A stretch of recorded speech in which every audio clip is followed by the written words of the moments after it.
सभी से हाथ जोड़ते प्रार्थना करता हूँ कि मेरे दर्द तो समझे।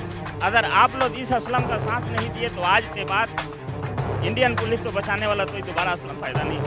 इनकाउंटर के दौरान भी पुलिस अपना शर्त बार बार याद दिला रही थी कि याद रखो असलम, तुम्हारे तो जिम्मेदारी दी थी बम ब्लास्ट नहीं होने देना है। सर उसमें 6 बम था, समझिए 6 बम था, तनफीज तार नहीं था, मैं डिफ्यूज नहीं करता तो सारे के सारे बम ब्लास्ट होता। 3 जिला थे, पुलिस लगभग 5000 से ऊपर जवान उसमें लड़ रहे थे, सब मारे जाते सर। ये हिदायत किया गया था, यहाँ तक हम कह दिया थी जहाँ 6 नक्सली मारे थे वहाँ 7 भी मारा जा सकता, मतलब मेरे तो भी मारा जा सकता था। इंडियन पुलिस का साथ तो सिर्फ मैं अकेला दिया।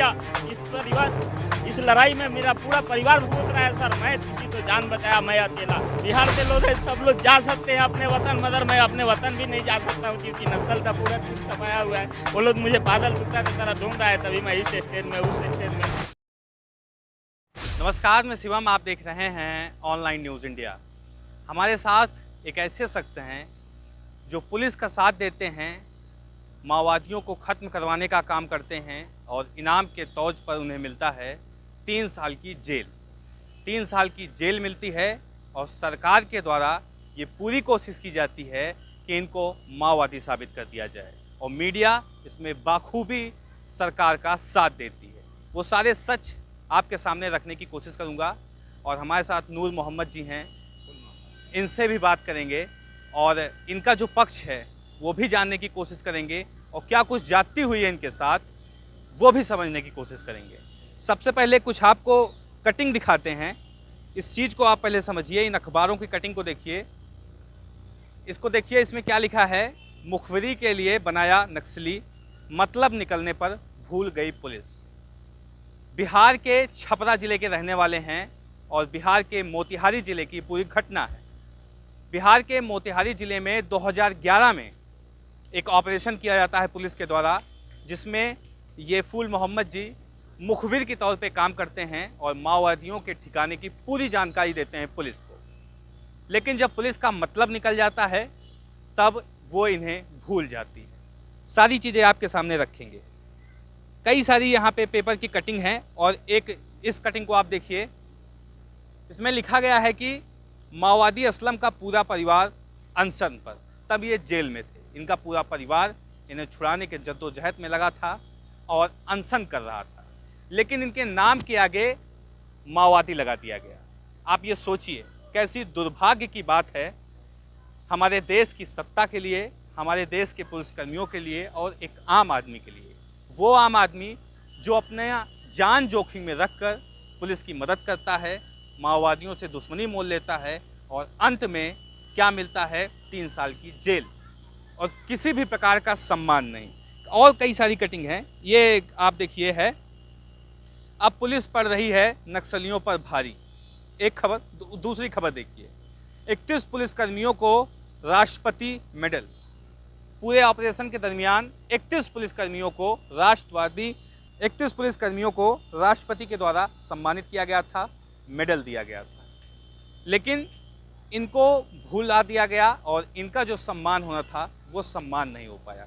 इनसे बात करते हैं, इनके साथ क्या कुछ जाती हुई है इनको समझने की कोशिश करेंगे और इनका क्या दर्द है, इनके परिवार का क्या दर्द है और किस तरह से इनको बिहार से बेदखल रहकर दिल्ली के गलियों में भटकना पड़ रहा है, दिल्ली के सड़कों पर सोना पड़ रहा है। कई सारे इनके दर्द हैं, इसको समझने की कोशिश की जाएगी। असलम जी, आप बताइए क्या कुछ जाती हुई है आपके साथ। नमस्कार सर, सबसे पहले तो आपका बहुत बहुत धन्यवाद करता हूँ कि आपने मेरे दर्द को समझा। अब से पहले हज़ारों मीडिया वाले तो बताया, कुछ गिने चुने मीडिया वाले ही 6-7 मीडिया वाले मेरा इंटरव्यू किए, जबकि मैं अभी भी सोशल एक्टिवेट, सोशल मीडिया सभी से हाथ जोड़ते प्रार्थना करता हूँ कि मेरे दर्द तो समझे। अगर आप लोग इस असलम का साथ नहीं दिए तो आज के बाद इंडियन पुलिस तो बचाने वाला तो दोबारा असलम फ़ायदा नहीं होता। और मैं कहना चाहता हूँ ये कि बिहार में एक ऑपरेशन हुआ था, जिस ऑपरेशन में 18 घंटा इनकाउंटर चलने के बाद 6 नक्सली मारे गए थे, दर्जनों गिरफ्तार हुए थे और भारी मात्रा में बम बारूद बरामद हुआ था, 8 3 5 SLR।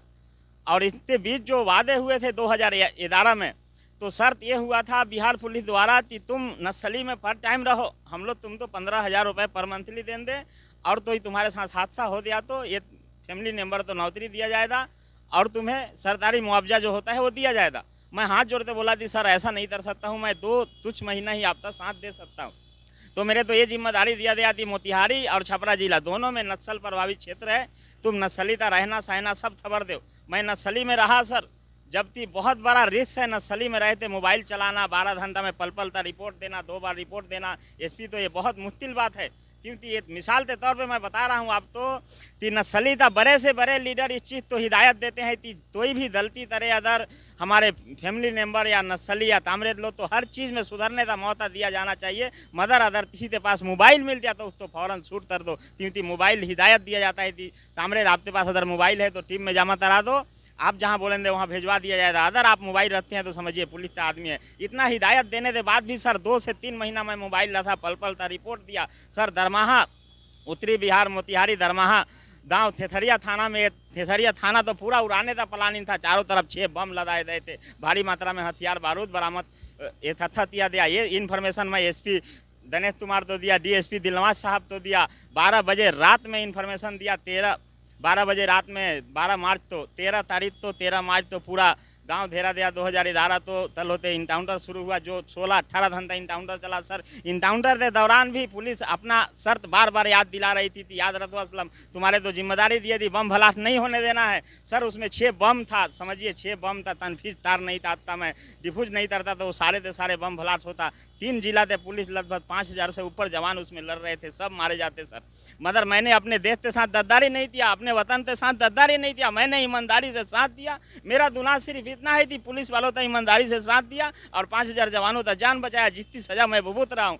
जैसी ऑपरेशन सफल हुआ मुझे नक्सली के साथ ही जेल में ठूस दिया गया। ये बोलते थे अभी छोड़ दिया जाएगा तो नक्सल आप तो मार दे दी, नक्सल आप तो ढूंढ ले दी। ये सब षड्यंत्र था, ये साजिश था। सच बात तो ये था कि मुझे ये हिदायत दिया गया था कि मीडिया में या किसी तरह से ऊपर ये नहीं बोलो देती इसका मेन हीरो तुम है, इसका मुख्य सूत्रधार तुम हो, ये हिदायत दिया गया था। यहाँ तक हम तैयार दिया थी जहाँ 6 नक्सली मारे गए वहाँ 7 भी मारा जा सकता, मतलब मेरे तो भी मारा जा सकता था, ये हिदायत दिया गया सर। मैं डर से 2 महीना वो लोग बोला मैं जेल जाने तो तैयार हो गया, जबकि 3 साल पर मैं जेल से निकला हूँ। काफ़ी लड़ाई जद्दोजहद करने के बाद, जेल से निकलने के बाद मैं पटना में पूरा 1 महीना भूख हड़ताल पर था। जिस भूख हड़ताल के दौरान मेरी मम्मी का तबीयत खराब हुआ, डेथ हो गई। 20 दिन बाद मेरे अब्बू का भी डेथ हो गया।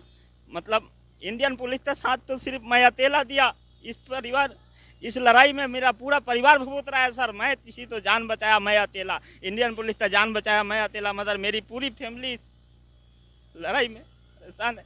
आज मैं बिहार नहीं जा सकता हूँ, इंडिया से जितना बिहार के लोग हैं सब लोग जा सकते हैं अपने वतन, मगर मैं अपने वतन भी नहीं जा सकता हूँ। 3 नस्ल था, पूरा टीम सफाया हुआ है, वो लोग मुझे पागल कुत्ता की तरह ढूंढ रहा है। तभी मैं इस स्टेज में उस स्टेज में, और इतना सब लड़ाई के दौरान मात्र मुझे 4 लाख रुपए दिया गया और वादी का आश्वासन दिया गया कि आप तो बिहार से बाहर धर दिला दिया जाएगा, बाती मुआवजा दे दिया जाएगा सर। मैं DGP अभियान नन से भी मिला, DGP पीते ठाकुर से मिला, सब लोग से बिहार में मिला। जब मैं देखा कि ये लोग मुझे यहाँ इसलिए रखा है कि नक्सल हमला में मैं मारा जाऊँ, मैं बिहार छोड़ते भाग आया और बिहार अब तक मैं नहीं लौटते गया। तभी इस स्टेट में, तभी इस स्टेट में, इस तरह स्टेट बदलते रहता हूँ सर। मैं आप लोग से हाथ जोड़ रहा हूँ कि आप लोग जितने सोशल एक्टिविस्ट है, जितने सोशल मीडिया है, जितने भी मतलब पत्रकार है, सब लोग मेरा साथ दे और मेरे आवाज़ तो बुलंद करे, ताकि आवाम तो मालूम होती जो राष्ट्रपति मेडल लेते घूम रहे उसका सही हकदार कौन था। अगर मैं जरा सा नज़र बदल देता तो उसमें पूरे के पूरे जवान मारे जाते, पूरे जवान शहीद हो जाते। मुझे 90% लोग गालियाँ दे रही थी, तुमने पुलिस का साथ ही गलत दिया,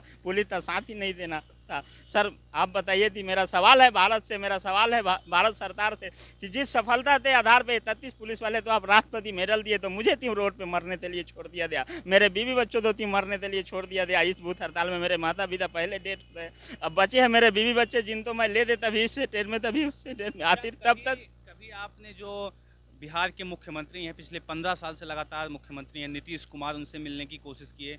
देश के प्रधानमंत्री मोदी जी के पास कोई अपील दर्ज करवाए आप?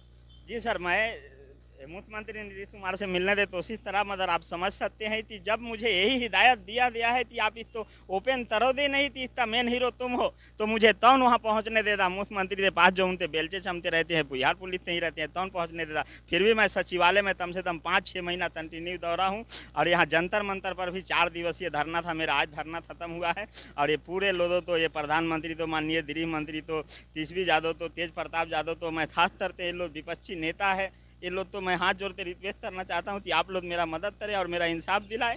नहीं तो मैं अब हताश हो गया हूँ, मेरा फैमिली हताश हो गया है। मैं आने वाला तल में बहुत जल्द अगर मुझे इंसाफ नहीं मिला तो मैं पूरा परिवार के साथ सुसाइड कर लूँगा। जितना जिम्मेदार सिर्फ वो लोग होंगे जो राष्ट्रपति मेडल पाने के लिए मुझे दफना दिया, राष्ट्रपति मेडल पाने के लिए मुझे गुमनाम कर दिया, मुझे बिहार सरकार के सामने उस रूप में पेश नहीं किया। मेरा मानना है सर थी बिहार सरकार या भारत सरकार तो मेरे बारे में मालूम होता तो मुझे इंसाफ अवश्य मिलेगा और ज़रूर इंसाफ दिया जाएगा, क्योंकि ये बड़ी मैटर नहीं है सर।